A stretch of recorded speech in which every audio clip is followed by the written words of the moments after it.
Que já está a trabalhar desde ontem aqui na província de Gaza e, essencialmente, o que é que se pode dizer relativamente, portanto, à sua presença aqui nesta província e a olhar, portanto, para os próximos dias que serão cruciais para a sua campanha eleitoral? Bom, o que é que nós temos a dizer sobre Gaza? Bom, nós estamos a pensar uma mensagem que é uma mensagem transversal, que é a ideia de que é preciso ganharmos uma consciência renovada de que o país pertence aos moçambicanos. Esta base em que nós passamos a nossa mensagem é no sentido em que há uma percepção generalizada de que este país, aos poucos, está sendo alienado. Há uma ideia generalizada entre os moçambicanos de que o país está sendo hipotecado, que o nosso país está sendo vendido, que o nosso país já não pertence aos moçambicanos, que nós, como moçambicanos, estamos a viver como estrangeiros na nossa própria terra. E as pessoas já não acreditam na sua própria pátria. As pessoas já não se identificam com o seu país. Hoje, o moçambicano, quando sai deste país, vai para fora, prefere qualquer tipo de identidade, mas não de que é moçambicano. Por quê? Porque o nosso país está associado a todo tipo de irregularidades e todo tipo de dramas. Neste momento somos conhecidos como um dos maiores produtores e corredores da droga do mundo, heroína e outras drogas pesadas. Somos conhecidos como um dos países que tem das maiores dívidas públicas do mundo. Somos conhecidos como um dos países que tem o maior índice de pobreza do mundo. Somos conhecidos como o país que tem dos maiores índices de desnutrição crônica nas crianças do mundo. Agora somos conhecidos como um dos países que tem dos piores sistemas de educação de ACDC, da África e do mundo. Somos conhecidos como um dos países que tem dos piores, digamos, densidade de infraestruturas, como estradas, como pontes, infraestruturas económicas e sociais do mundo. Somos conhecidos agora como um dos países com maior foco de branqueamento de capitais, terrorismo, tráfico de drogas. Agora estamos a passar para dos países que têm dos maiores índices de raptos e de sequestros. Estamos um dos países com maior índice de tráfico de órgãos, de mulheres e de prostituição infantil. Também estamos metidos no tráfico e contrabando de armas, de recursos minerais, de madeiras, por aí fora. Portanto, todo este quadro leva o nosso país a ter uma fotografia quase de um país fantasma. É por isso que todas as nossas crianças, quando terminam a 12ª, todas as crianças querem estudar fora de Moçambique. Até preferem estudar na Suazilândia, que devia ser um posto administrativo de Moçambique. Mas as crianças até preferem estudar na Suazilândia do que estudar aqui. Portanto, a partir dos adolescentes jovens e até algumas crianças já começam a prognosticar no futuro que eu não vou estudar em Moçambique.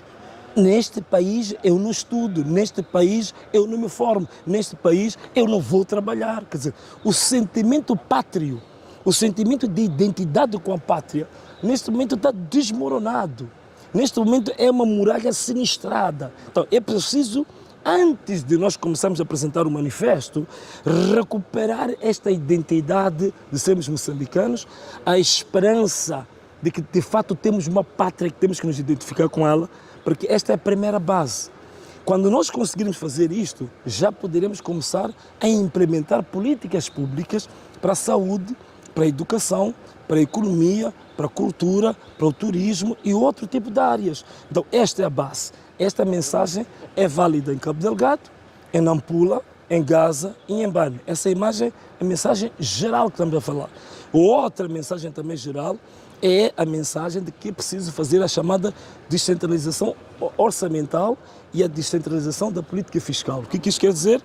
Que nós temos que passar a implementar a maior parte dos impostos resultantes, sobretudo da indústria extrativa, nos locais onde essas empresas ou essas indústrias estão localizadas e fazem a exploração de recursos.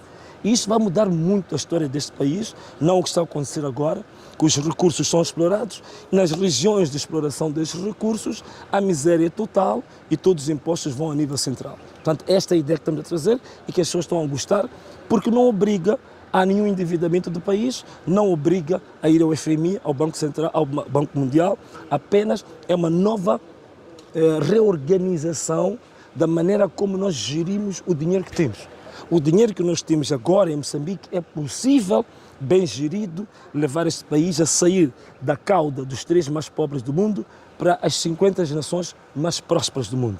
Esta é a segunda mensagem universal e geral em todo o país. Para a província de Gaza em particular, há questões muito específicas, a começar aqui por Xai-Xai. Uma das questões mais candentes tem a ver com a situação da função pública e, sobretudo, numa das áreas mais sensíveis, que é a área da saúde. Portanto, a área da saúde, neste momento, está altamente problemática em Xai-Xai, tanto mais que é sabido, que eu acredito que o jornalista sabe disso, que houve uma greve dos profissionais de saúde e que agora estão a sofrer retaliações, que muitos deles estão a ser afastados dos centros de saúde, digamos, dentro da cidade, para as zonas mais distantes, estão a ser despromovidos, estão a ser perseguidos. Então, esta mensagem, nós também estamos a trazer uma mensagem de esperança. E essa mensagem de esperança está sustentada num dos componentes do nosso manifesto, que é a chamada despartidarização do Estado ou despartidarização da função pública. Quando nós despartidarizamos o Estado, significa que o Estado vai funcionar com base na lei, com base na Constituição, vai funcionar com base nos regulamentos, na meritocracia. Quando há meritocracia, quando há Constituição, quando há leis, não há espaço para perseguição. E quando há leis, quando há Constituição, significa que se respeita os direitos fundamentais do funcionário público, por exemplo, o direito à greve. O direito à greve, o direito à manifestação são direitos fundamentais. Então, ninguém deve ser perseguido por ter participado numa greve, numa manifestação, numa reivindicação. Isso é básico. Então, outra questão também que podemos levantar, há algumas particularidades. Por exemplo, nós tivemos em Chibuto. Em Chibuto, como nós sabemos, há uma grande indústria ligada às areias pesadas e a ideia foi passar a mensagem de que nós queremos implementar o que eu já havia dito antes, a questão da descentralização orçamental.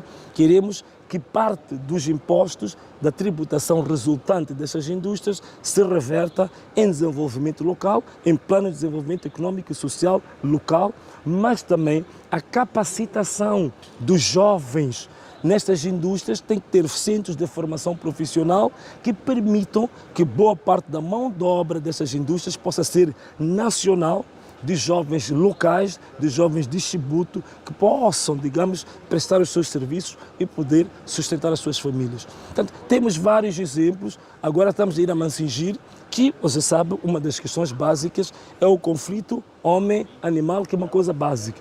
Parece que os animais são mais considerados que os próprios homens. Então temos uma mensagem muito particular para as pessoas de Mansingir, temos uma mensagem muito particular também para Macia, que vamos passar, temos uma mensagem muito particular também para Choco. Cada distrito tem particularidades, nós temos uma mensagem.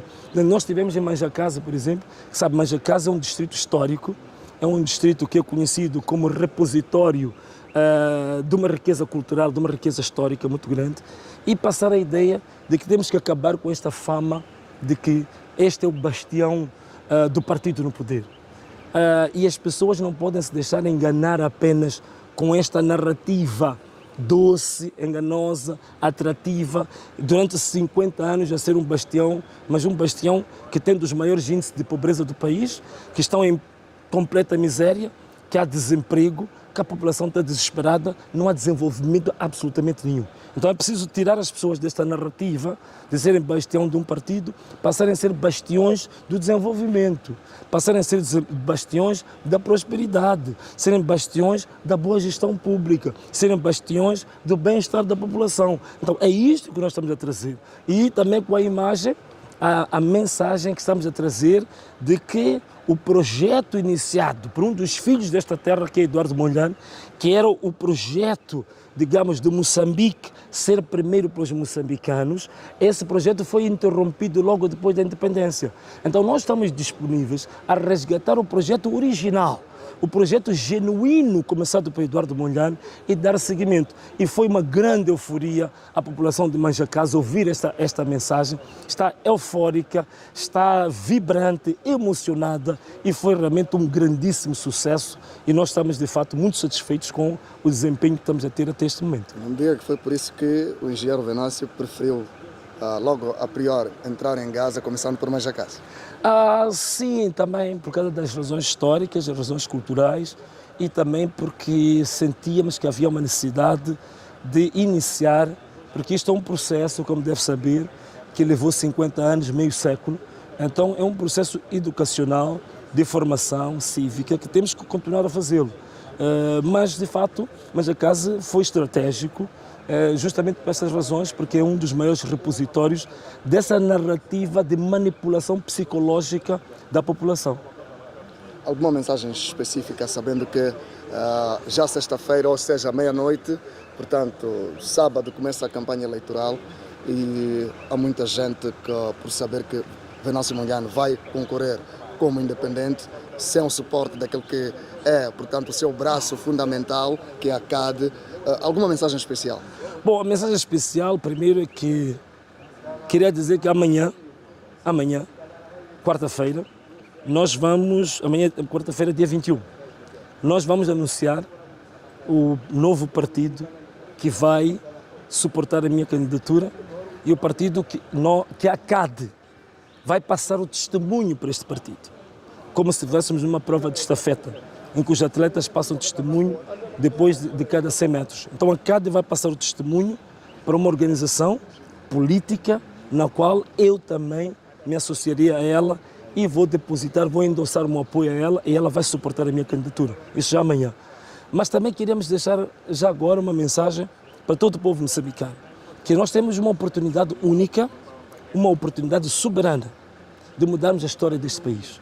De um país, de uma história que foi se construindo com base em fundamentos para criar mais miséria do que prosperidade, para criar mais desagregação, criar mais exclusão do que inclusão, um país que foi criando mais conflito do que harmonia, paz e reconciliação, um país que foi criando ao longo do seu tempo mais miséria do que prosperidade, um país que foi engendrado para criar mais endividamento do que propriamente estabilidade econômica, um país que foi criando cada vez mais distúrbios e tragédias sociais do que propriamente felicidade para este povo. Então chegou o momento, esta é chegada a hora de nós iniciarmos uma nova etapa, a etapa de Moçambique de fato ser nosso.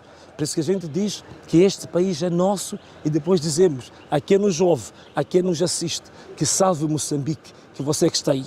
Portanto, é uma mensagem que tem dois sentidos.